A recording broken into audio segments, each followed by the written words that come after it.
Well, here we are on 40th, and it turns out that we've done quite a few stories on 40th through the years, which we'll touch on some of them, but briefly. In fact, I packed notes. Oh, sorry for hitting the mic. See, I packed all those notes. You also just dislodged your microphone. Let's do this all over again. All right, we'll keep it rolling. Hi. Oh, I have to here. Maybe I can help you. Hold the camera and attach the microphone. I'll do it. Why did you have to do it? Can you take this and hold this? Okay, no, I'll hold that. I can't put that help back it. on your... Yeah. How's that? It's okay. Can we do it a little higher? You stop monkeying with your coat. Yeah, I'm sorry. Okay, here we go. I'm not going to monkey with a coat. So Gene is standing here well, how about doing a 360 so they can get a sense of the complexity of the spot. Can you do that? I can go with you. No, you just stay right there. Well, you're going to tangle up the string that's hold the microphone here, aren't you? I can turn around and move the microphone. All right, do it. Okay, here we go. Can I hold the string for you? Sure, hold the All right, string. I'm holding it. All right. Here we go. We're going to do a 360 now. Right, okay, I'll do it. As we go? Yeah, you're looking south now. You would see Capitol Hill if it was apparent. And there's the north end of the University Bridge. And as you continue here, you'll be looking up Roosevelt and 10th, if you can see them. And there's the Campus Parkway exit off of the bridge, which was done in the 50s. And then here's the new dormitories. And now you're looking again due east on 40th. And that then repeats the shot that we have in right here. See this? Right. Maybe I should just leave this up here.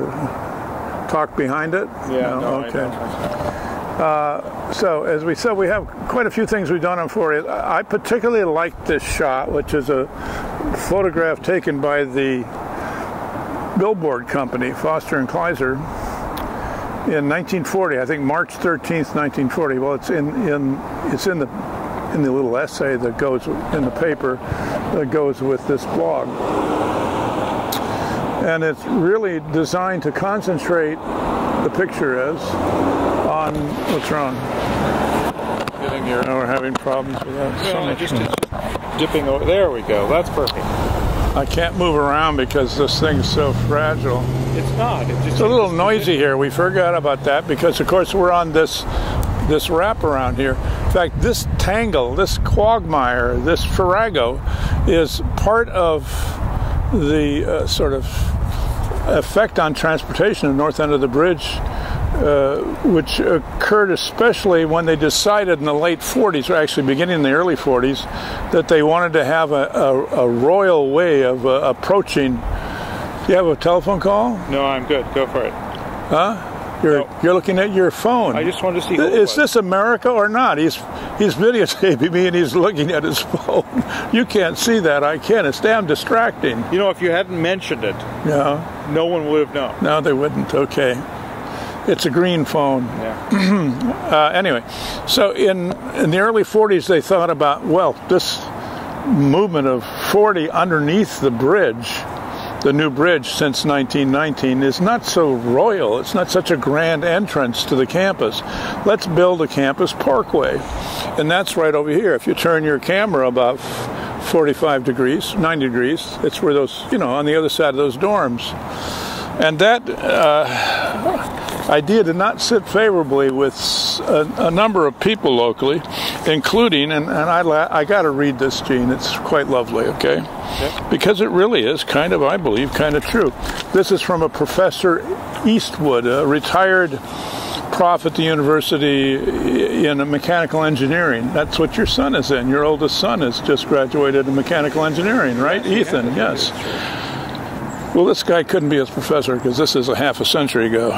But he says this, Eastwood says, in criticizing the idea of doing this campus parkway to, give a grand entrance to the university, he says, I don't believe anybody who contemplated the street as it is now would have deemed it advisable. It is, here's my notes, okay? It is not it has no logical beginning and has no logical end. Notice this is my speed typing here. You can't read it, but I know what it is. It is utterly unnecessary. It serves no purpose, and it is utterly illogical. So that's Professor Eastwood, and his accomplice there was another professor, Professor Kirsten. So they proposed that this shouldn't be done. It was a silly thing to do, and it rather is a silly thing to do because it does go nowhere except just the streets that cross it. And if you want to get on the campus coming off of this bridge, you still have to go down to 40th to get on the campus. Remember, you make that jog at 15th, right? Yep. All right. Well, let's get that off our chests. By the way, Gene, this is an example, as you know, how we do the research for these weekly columns. This is the text that was written, and normally the text that we send to the paper is 1 page long with the captions. If it's longer than that, then the chances of them really cutting it up are much greater. And then there are typically pages of notes I make, several of them, and they might come out of other articles I've written or from other sources like Now Online. The Seattle Times online word search resource through the Seattle Public Library is a joy that every viewer should become familiar with. Use your library card and start researching your home, your family, if you want to start at the most intimate point, but do anything. It's just a great way to learn about the city. But looking back at the picture, which is this principal shot, the shot of the day, this is obviously centering and concentrating on what? The billboard in the center of the picture, because this was done by the billboard company, and this particular billboard advertises a brand new six-passenger, four-door Dodge for a little over $800. Well, $815. Inside the Times, you'll find that Buick, a slightly higher upgrade brand, is selling a similar car for $1,100, Gene. So it's a good savings. Now notice right here, the safety island. We've written about safety islands before. This is a place where somebody can stand and wait to get on the trolley. There you have, right there, the lovely piece of sculpture, which is actually a bell and a light. You'd stand here and catch the trolley as it came off the bridge, or as you would be wanting to go into town, you could get it from there too, because there are 2 trolley tracks coming through here. And notice here on the far right, here is a little slice of the building right across here. Let's turn your thing right there. Of course, it's been expanded considerably since this 1940 shot, about twice as big to the east.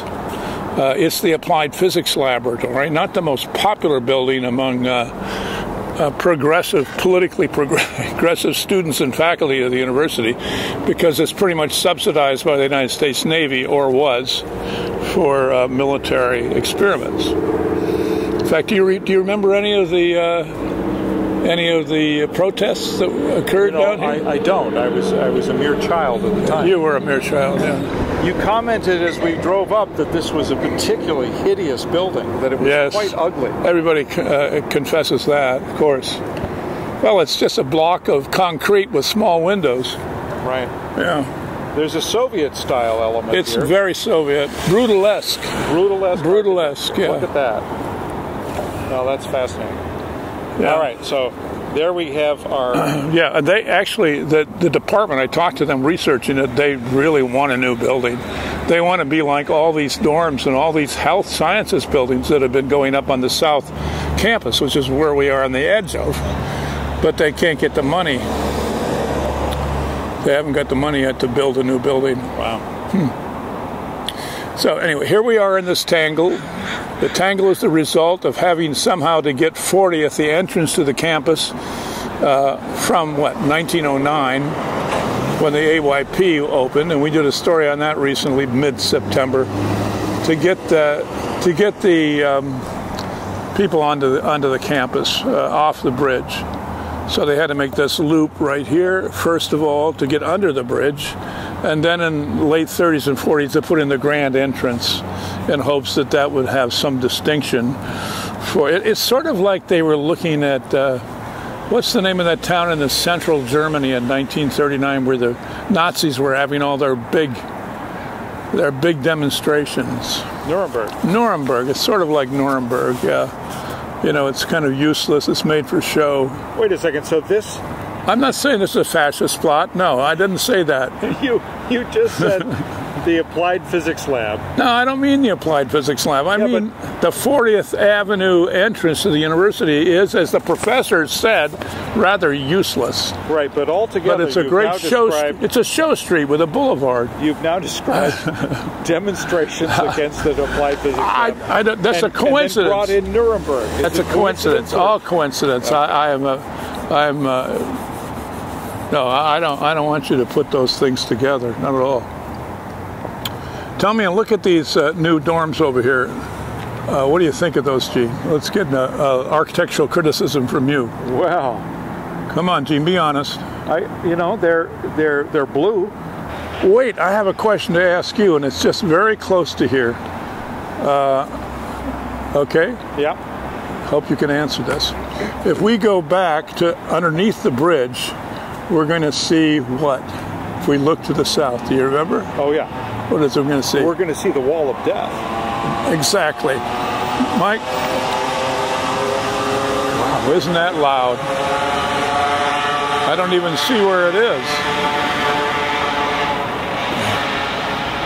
Yeah, there's no beating this noise of traffic. We pick them, don't we? Last week we were down in... where were we last week? 9th and Republican, yeah, with all those... what are you worried about? Well, my battery's going down. I might have to replace Did you bring a new battery? I did. It's in my pocket. All right. My question to you is, what is the Wall of Death? What is the meaning of the Wall of Death? Well, let me change batteries and I'll come back and answer that question. Thank you.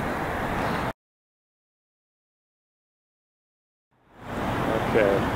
We know where this public arts landmark is.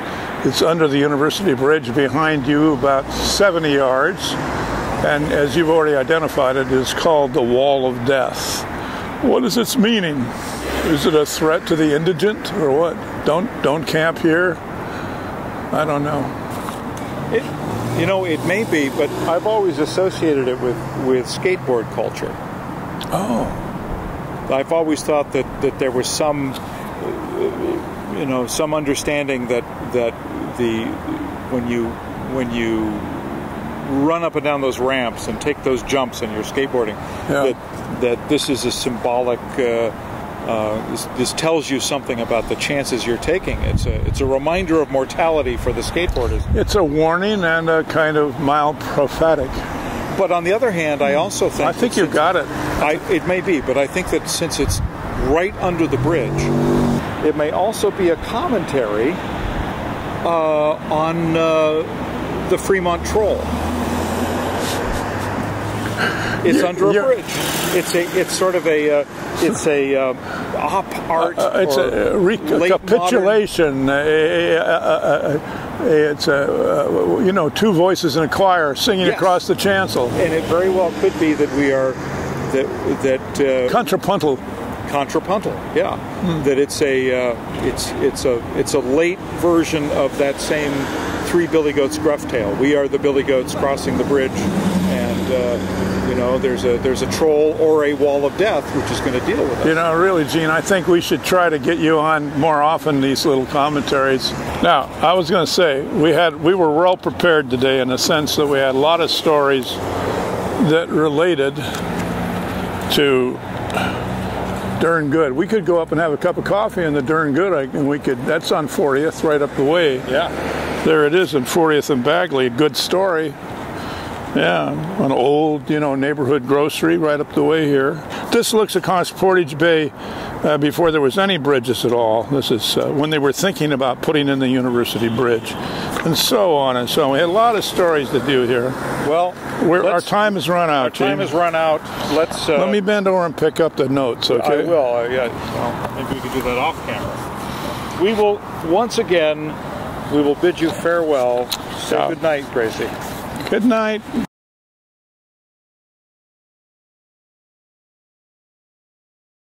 This is a detail from the real roads map of 1894. It shows just what's there.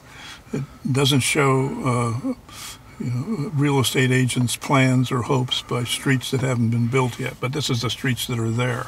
And it's helpful to understand the mess at the north end of the University Bridge, or let's say, the complexity of it. This is before the University Bridge was built, which was opened in 1919. This is 94, so a good deal in front of it.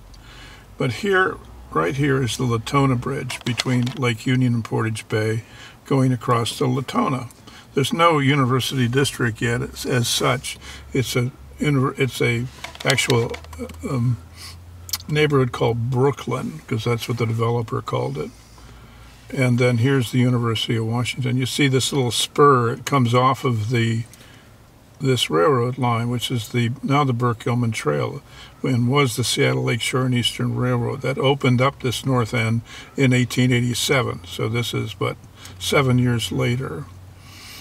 And here it continues around the campus, but with a spur going off of it up to Denny Hall, which they're building. So this is done a year before the campus opens, when they're building Denny Hall and they're building up the first structures on the campus.